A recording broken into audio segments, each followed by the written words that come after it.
नमस्कार दोस्तों, एक बार फिर से स्वागत है आपका मेरे YouTube चैनल HCL यानी हेल्थ केयर लाइब्रेरी में। दोस्तों, आज की इस वीडियो में हम डिस्कस करने वाले हैं उत्तराखंड CHO के क्वेश्चन आंसर, जिसका एग्ज़ाम अभी कुछ दिन पहले यानी 20 नवंबर 2022 को हुआ था। तो जिन जिन लोगों ने भी पेपर दे के आए हैं अभी, वो अपने आंसर्स मैच कर सकते हैं, और जो लोग किसी एग्ज़ाम की तैयारी कर रहे हैं तो उनके लिए भी ये वीडियो काफ़ी हेल्पफुल होने वाली है। दोस्तों, वीडियो में आगे बढ़ने से पहले प्लीज़ अगर आप मेरे चैनल पर नए हैं तो प्लीज़ मेरे चैनल को सब्सक्राइब ज़रूर कर दीजिएगा और साथ ही साथ बेल आइकन को प्रेस कर दीजिएगा। चलिए वीडियो स्टार्ट करते हैं। दोस्तों, उत्तराखंड CHO का पेपर वैसे तो काफ़ी इजी था। आई एम डैम श्योर कि बहुत सारे लोगों का पेपर काफ़ी अच्छा गया होगा। यहाँ पे जो सबसे पहला क्वेश्चन है वो है which test is use to diagnose diphtheria. तो इसका जो राइट आंसर है वो है ऑप्शन नंबर ए, शिक टेस्ट। एंड इसके बाद का क्वेश्चन है, क्वेश्चन नंबर सेकंड है इम्यूनाइजेशन इज़ अ। इसका जो राइट आंसर है वो है ऑप्शन नंबर ए, प्राइमरी प्रिवेंशन, क्योंकि जितने भी इम्यूनाइजेशन आते हैं वो सब प्राइमरी प्रिवेंशन के अंदर आते हैं, और सेकेंडरी प्रिवेंशन के अंदर जितने भी स्क्रीनिंग और डायग्नोस्टिक टेस्ट होते हैं वो सब कहाँ आते हैं, सेकेंडरी प्रिवेंशन के अंदर। एंड इसके बाद टर्शरी प्रिवेंशन में आता है जितने भी रिहैबिलिटेशन से रिलेटेड जो प्रिवेंशन हो सकते हैं वो सारे टर्शरी प्रिवेंशन में आते हैं। तो यहाँ पर इसका राइट आंसर है आंसर ऑप्शन नंबर ए, प्राइमरी प्रिवेंशन। इसके बाद का जो क्वेश्चन है व्हाट कॉज डेंगू इन्फेक्शन। तो ये सभी लोगों को पता होगा, Aedes aegypti virus. And question number 4 है vitamin C is also known as. तो ये भी मुझे लगता है काफ़ी लोगों को पता होगा कि विटामिन सी को किस नाम से जानते हैं, एस्कॉर्बिक एसिड। तो ऑप्शन नंबर डी यहाँ पर राइट आंसर है। इसके बाद का जो क्वेश्चन है question number 5, tuberculosis is caused by. Tuberculosis किसकी वजह से होता है, माइकोबैक्टीरियम ट्यूबरकुलाई की वजह से होता है। इसका जो राइट आंसर है वो है ऑप्शन नंबर डी। देन इसके बाद question number 6, the freshly prepare ORS should not be used after. तो जो ORS होता है उसको 24 घंटे तक यूज़ कर सकते हैं, 24 घंटे के बाद उसको यूज़ नहीं किया जाता है। यहाँ पर राइट आंसर है ऑप्शन नंबर डी। दोस्तों, नेक्स्ट क्वेश्चन की तरफ चलते हैं। अगला जो क्वेश्चन है यहाँ पे वो है question number 7, which of the following disease is caused by bacteria. इनमें से कौन सी डिजीज़ है जो बैक्टीरिया की वजह से होती है। तो इसका जो राइट आंसर है वो है option number B, typhoid. Typhoid जो है वो साल्मोनेला टाइफी नाम के बैक्टीरिया से होती है, और बाकी जितने सारे ऑप्शंस हैं यहाँ पे ये सब वायरस की वजह से होते हैं। एंड इसके बाद का जो क्वेश्चन है question number 8, which of the following is waterborne disease. कि पानी से कौन सा यहाँ पे डिजीज़ हमको होता है। तो वो है कॉलेरा। कॉलेरा जो है कंटेमिनेटेड वाटर और फूड के इंटेक की वजह से होता है। इसके बाद है question number 9, epidemiological triad are included except. तो इसमें क्या क्या इंक्लूड होते हैं, इसमें एजेंट भी होता है, होस्ट भी होता है, एनवायरनमेंट भी होता है। क्या नहीं होता है कि इन्वेस्टिगेटर नहीं होता है। तो यहाँ पे एक्सेप्ट पूछा है तो इसका मतलब कि इसमें क्या नहीं होता है वो हमको यहाँ पर ढूंढना है। तो इसका जो राइट आंसर है वो है ऑप्शन नंबर डी, इन्वेस्टिगेटर नहीं होता है। दोस्तों, अगले क्वेश्चन की तरफ चलते हैं। क्वेश्चन नंबर 10 यहाँ पर है, what is the immediate first aid treatment for dog bite. तो डॉग बाइट में हमारा फर्स्ट एड ट्रीटमेंट क्या होगा। इसका जो राइट आंसर है वो है option number D, wash with soap and water for 15 minute. कि अगर डॉग बाइट कर लेता है किसी को तो सबसे प्रायोरिटी हमारी क्या होगी कि जो जहाँ पे काटता है उसको वॉश करना है, और सोप और वाटर से वॉश करना है 15 मिनट तक। उस पर कोई ड्रेसिंग अप्लाई नहीं करेंगे, कोई एंटीसेप्टिक सॉल्यूशन अप्लाई नहीं करेंगे, और सूचर भी नहीं करेंगे। सबसे पहले हम उसको वॉश करेंगे।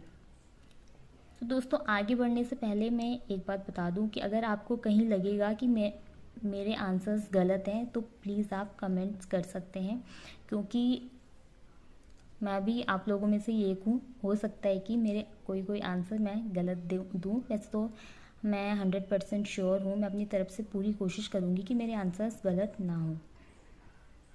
सो इसके बाद जो नेक्स्ट क्वेश्चन है हमारा, rubella is also known as, तो रूबेला को हम जर्मन मीजल्स के नाम से भी जानते हैं। तो यहाँ पे जो राइट आंसर है वो है option number D, rubella is also known as German measles. And इसके बाद क्वेश्चन नंबर 12 है, DPT vaccine is administered by which method. So DPT की वैक्सीन जो होती है उसको इंट्रामस्कुलर यानी आईएम रूट से लगाया जाता है। तो यहाँ पर इसका आंसर है आंसर ऑप्शन नंबर बी। तो दोस्तों क्वेश्चन नंबर 13 यहाँ पर है, a newborn failure to pass meconium within the first 24 hours after birth में indicate which of the following. कि एक न्यूबॉर्न है और 24 आवर्स हो गए हैं आफ्टर बर्थ और उसने अभी तक मेकोनियम पास नहीं किया है, तो यहाँ पर ये कौन सी डिजीज़ को इंडिकेट करता है। तो इसका जो राइट आंसर है वो है ऑप्शन नंबर डी, हर्शस्प्रंग डिजीज़। इसमें क्या होता है कि न्यूबॉर्न की जो इंटेस्टाइन के गैंग्लियोनिक सेल होती हैं वो एब्सेंट हो जाती हैं, जिसकी वजह से पेरिस्टाल्सिक मूवमेंट नहीं हो पाता है, तो बच्चा मेकोनियम पास नहीं कर पाता है। तो इसका राइट आंसर है ऑप्शन नंबर डी। सो दोस्तों यहाँ पर क्वेश्चन नंबर 14 है, what is the first vaccine given to a newborn baby. बच्चा जब पैदा होता है तो उसको कौन सी वैक्सीन सबसे पहले लगाई जाती है। तो इसका जो राइट आंसर है वो है ऑप्शन नंबर ए, बीसीजी। बीसीजी की वैक्सीन बच्चे को सबसे पहले लगाई जाती है। देन इसके बाद है question number 15, what does N Apgar score of 9 means. Apgar score में 9 का मतलब क्या होता है। अगर स्कोर 9 है तो उसका मतलब क्या होगा। तो ऑप्शन हैं depression, no depression, immediate treatment, none. तो डिप्रेशन, यहाँ पे 9 स्कोर है तो डिप्रेशन होने का कोई चांस नहीं है। इमीडिएट ट्रीटमेंट भी हम यहाँ पर नहीं करेंगे क्योंकि यहाँ पर कोई भी अबनॉर्मलिटी यहाँ पर नहीं दिखाई देती है, तो ये वाला आंसर भी नहीं होगा। सो अपगार स्कोर में 9 है तो उसको बच्चे को कोई भी डिप्रेशन नहीं है, बच्चा पूरी तरह से हेल्दी है। सो इसके बाद है question number 16, when the anterior fontanelle does normally close. तो जो एंटीरियर फॉन्टेनल होता है वो 12 to 18 मंथ्स में क्लोज होता है। इसके बाद है question number 17, according to Freud oral stage is between. तो जो सिगमंड फ्रूट के अकॉर्डिंग जो स्टेजेस बताई गई हैं उसमें ओरल स्टेज जो होती है वो होती है बर्थ से लेकर 1 साल तक। उसके बाद जो 1 से लेकर 3 साल तक होती है वो होती है एनाल फेज, जिसमें कि बच्चे को टॉयलेट ट्रेनिंग भी दी जाती है। तो इसका जो राइट आंसर है वो है option number A, birth to 1 year. And 18 number का क्वेश्चन यहाँ पर है, what assessment should be done at the newborn after the birth. तो इसका जो राइट आंसर है वो है option number D, Apgar score assessment हम करेंगे न्यूबॉर्न का बर्थ के बाद। इसके बाद जो क्वेश्चन है वो है, what is the first aid treatment for choking. तो इसका जो राइट आंसर है वो है ऑप्शन नंबर डी, सबसे पहले हम करेंगे give sharp back blows between shoulder blades. उसके बाद हम कॉल फॉर एम्बुलेंस कर सकते हैं, लेकिन बी और सी जो ऑप्शन है ये पूरी तरह से गलत है। एंड इसके बाद 20 नंबर जो क्वेश्चन है, what is the route of BCG vaccine. तो ये बहुत सारे सबको ही पता होगा, बीसीजी जो है इंट्राडर्मली लगाया जाता है। इसके बाद का जो क्वेश्चन है, excessive production of growth hormone in child is called as. So इसको बोलते हैं जाइगैंटिज्म। एक्रोमेगेली आपको बहुत सारे लोग बोलेंगे, लेकिन ये आंसर नहीं है, आंसर होगा डी। देन इसके बाद जो क्वेश्चन है, diarrhoea is most common in. तो डायरिया का जो मोस्ट कॉमन होता है, यहाँ पे क्वेश्चंस के क्या बोलते हैं, ऑप्शंस के अकॉर्डिंग हमको आंसर निकालना है। तो जहाँ तक मुझे लगता है ऑप्शन नंबर बी इसका राइट आंसर होगा, आर्टिफिशियल फीडिंग। आर्टिफिशियल फीडिंग का मतलब कि जो बॉटल से हम लोग बच्चों को दूध पिलाते हैं तो उसमें ज़्यादा से ज़्यादा इन्फेक्शन होने के चांसेस होते हैं, जिसकी वजह से डायरिया कॉज हो सकता है। देन यहाँ पर इसके बाद जो क्वेश्चन है, what is the normal length of newborn baby. तो यहाँ पर आपको एक बात ध्यान रखनी है कि यहाँ पर जितने भी ऑप्शंस दे रखे हैं वो सारे इंचेस में दे रखे हैं, और हम नॉर्मली जब नोट्स होंगे या जहाँ पे भी हम लिखते हैं तो हम सेंटीमीटर्स में लिखते हैं। सो इसका जो राइट आंसर होगा वो होगा option number B, 20 inches. 20 inches मतलब 50 सेंटीमीटर। देन इसके बाद का जो क्वेश्चन है, what is the common cause of oral thrush. तो ये होता है फंगस की वजह से, जो फंगस होता है Candida albicans. Then next question पे हम बढ़ते हैं। A collection of pus in the pleural cavity is known as. तो ये भी सबको पता होगा, इसको एम्पाइमा कहते हैं। तो यहाँ पर ऑप्शन नंबर डी यहाँ पर राइट आंसर है। सो दोस्तों इसके बाद आगे बढ़ते हैं। क्वेश्चन नंबर 26 यहाँ पर है, deficiency of vitamin D leads to. तो विटामिन डी की वजह से क्या होता है। तो ऑप्शन नंबर ए नहीं होगा, स्कर्वी विटामिन सी की वजह से होता है, बेरी विटामिन बी की वजह से होता है, और एनीमिया जो है आयरन की कमी से होता है। तो इसका जो राइट आंसर है वो है ऑप्शन नंबर बी, रिकेट्स जो है विटामिन डी की कमी से होता है। सो क्वेश्चन नंबर 27 यहाँ पर है, projectile vomiting is seen is. तो इसका जो राइट आंसर है वो है ऑप्शन नंबर ए, पाइलोरिक स्टेनोसिस। जो पाइलोरस वाला पार्ट होता है वो नैरो हो जाता है, और जिसकी वजह से प्रोजेक्टाइल वॉमिटिंग देखने को मिलती है। सो 28 क्वेश्चन है, what is the relationship between long axis of the fetus and what is the relationship between long axis of the fetus and long axis of the uterus. So इसका जो right answer है वो है option number B, इसको क्या कहते हैं, lie. Long axis of the uterus या फिर मैटरनल एक्सिस और फीटल एक्सिस का जो रिलेशन होता है उसको लाई कहते हैं। सो दोस्तों इसके बाद जो क्वेश्चन है 29 नंबर का, a condition that cause the over production of saliva during pregnancy is termed as. तो क्या पूछ रहा है कि ओवर सलाइवेशन हो रहा है ड्यूरिंग प्रेगनेंसी में, तो उसको क्या कहते हैं। तो उसको कहते हैं ऑप्शन नंबर ए, पैटायलिज्म। ये प्रेगनेंसी ना भी बोले अगर तो एक्सेसिव सलाइवेशन को पैटायलिज्म कहते हैं। पैगोफेगी क्या होता है, जो आइस च्यू करते हैं उसको पैगोफेगी कहते हैं। ये पाइका या पिका का ही एक फॉर्म होती है। और पाइका क्या होता है, ये आप सबको पता है, पाइका नॉन न्यूट्रिशनल जो चीज़ें खाने की जो आदत हो जाती है उसको पाइका कहते हैं। ये एक ईटिंग डिसऑर्डर है। सो इसके बाद नेक्स्ट क्वेश्चन पे चलते हैं। इसके बाद का जो क्वेश्चन है, question number 30, what is the drug of choice in eclampsia. So eclampsia में हम देते हैं मैग्नीशियम सल्फेट। वैसे मैग्नीशियम सल्फेट यहाँ पे इंट्रावीनस दे रखा है। मैग्नीशियम सल्फेट को IM और IV दोनों तरह से देते हैं, लेकिन यहाँ पे IM दिया नहीं है, तो हमारा जो आंसर जाएगा वो जाएगा intravenous magnesium sulphate. Question number 31 यहाँ पर है, which hormone is responsible for hyperemesis gravidarum. तो इसका जो राइट आंसर है वो है option number C, HCG, human chorionic gonadotropin. So question number 32 है, which of the following stages of the labour would the nurse assess crowning. तो जो crowning होती है वो हमको सेकेंड स्टेज लेबर में देखने को मिलती है, क्योंकि फर्स्ट स्टेज जो लेबर होती है वो स्टार्ट होती है ट्रू लेबर पेन से फुल डायलेटेशन ऑफ सर्विक्स तक, और जो सेकंड स्टेज होती है वो फीटल के आउट होने तक होती है। तो इसी के बीच में हमको क्राउनिंग देखने को मिलती है। सो यहाँ पर 33 नंबर क्वेश्चन है, pale white vaginal discharge for the first fortnight during puerperium is.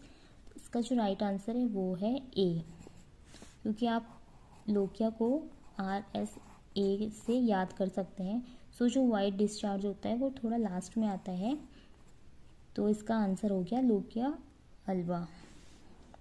सो इसके बाद जो क्वेश्चन है वो है 34, stage 1 of labour includes which phases in the correct order.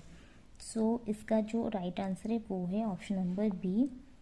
ये इस ऑर्डर में आते हैं, लेटेंट आती है पहले, फिर एक्टिव, फिर ट्रांजिशन।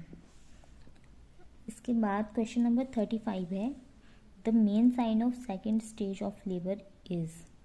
तो सेकेंड स्टेज ऑफ लेबर जो है full dilatation of cervix to birth of the baby, क्योंकि जो फर्स्ट स्टेज लेबर होती है, अभी पहले मैंने आपको बताया, वो ट्रू लेबर पेन से स्टार्ट होती है और फुल डायलिटेशन तक ख़त्म हो जाती है।